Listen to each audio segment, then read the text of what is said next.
The African Union has condemned the latest violence against African nationals living in South Africa.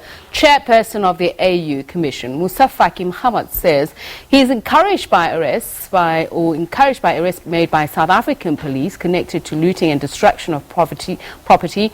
Our correspondent in Addis Ababa, Ethiopia Coletta Wanjohi, joins us now on the line to tell us a little bit more about this. So what was the tone of this condemnation, Coletta? Was it strongly worded? Yes, the statement that came out from the African Union Commission chairperson was strongly worded, and with reiteration that South Africa needs to put things in order so that the aspect of African solidarity continues going forth. Because we know the African Union Commission chairperson spoke this with realization that and full recognition of South Africa as a strong member of the African Union, an influential leader in the SADC region, as well as the fact that South Africa will be joining the leadership of the African Union in the coming year. So this, the statement that came out was a statement of condemnation, a statement of reassurance that the African Union has belief that South Africa will put things back in order, and also, the African Union Commission chairperson offered help and said that the AU Commission is ready to assist South Africa to finish the violence and put things back in order.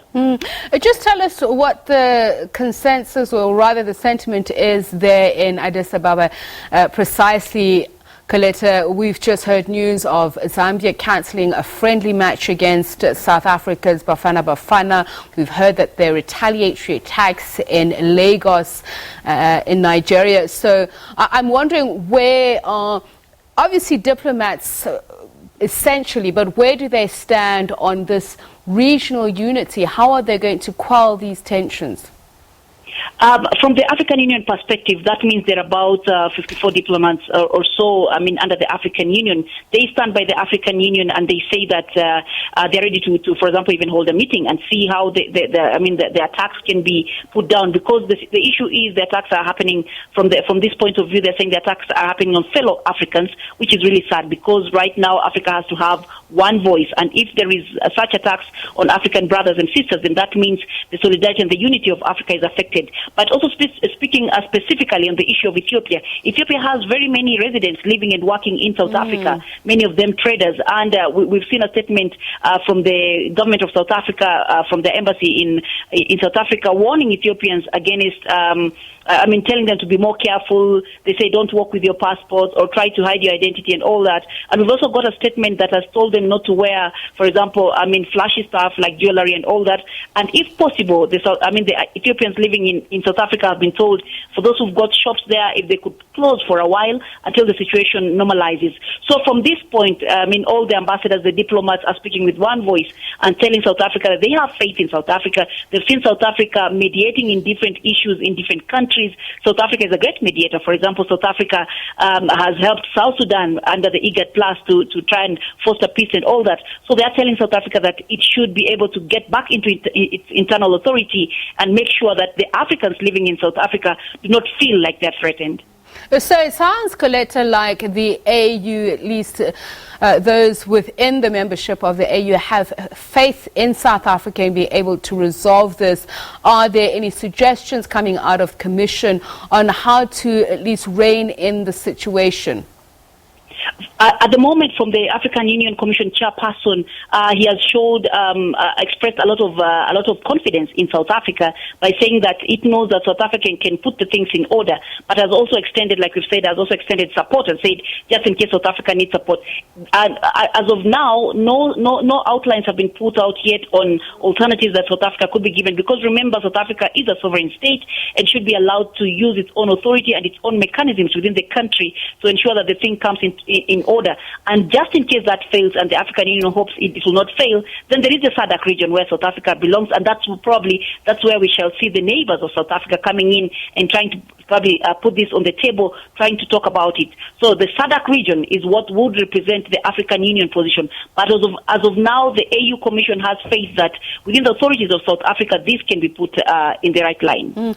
Coletta, we obviously won't be privy to the behind-the-scenes wrangling on whether enough is being done, especially by the security forces, but it's encouraging to see that the AU Commission Chair himself says that he is indeed encouraged by the arrests already made. So I take it from that tone, it means that there's also faith in the security forces in South Africa to have a handle on the situation. Exactly. And by the African Union showing its confidence in South Africa, it's also saying that it knows that South Africa has control, not only even in the country but also in the region. So there is a lot of hope that the African Union Commission has given, and this hope tags along all the other African countries, those with many residents inside South Africa and those without. We know Nigeria has come out speaking very strongly against it and saying that something needs to happen. But the fact that South Africa has companies in different countries, for example, in Ethiopia, for example, is opening up its telecommunication sector. There is a possibility that MTN, maybe Vodafone, and all those could be interested here. So South Africa has to work to ensure that happens. And also in terms of security and all that, the other companies that are trying to invest in different parts of the continent must be safeguarded, and their interests must be safeguarded. So there's that aspect of security that the AU has confidence in when it comes to the South African nation. So, Coletta, am I to understand you saying that in general, as you mentioned, there are Ethiopians living and working in South Africa, that the sentiment there is not one of violent retaliation against South Africa or its interests? So there has been no violent demonstration against its nationals or property belonging to its nationals and private firms? No, not really. No.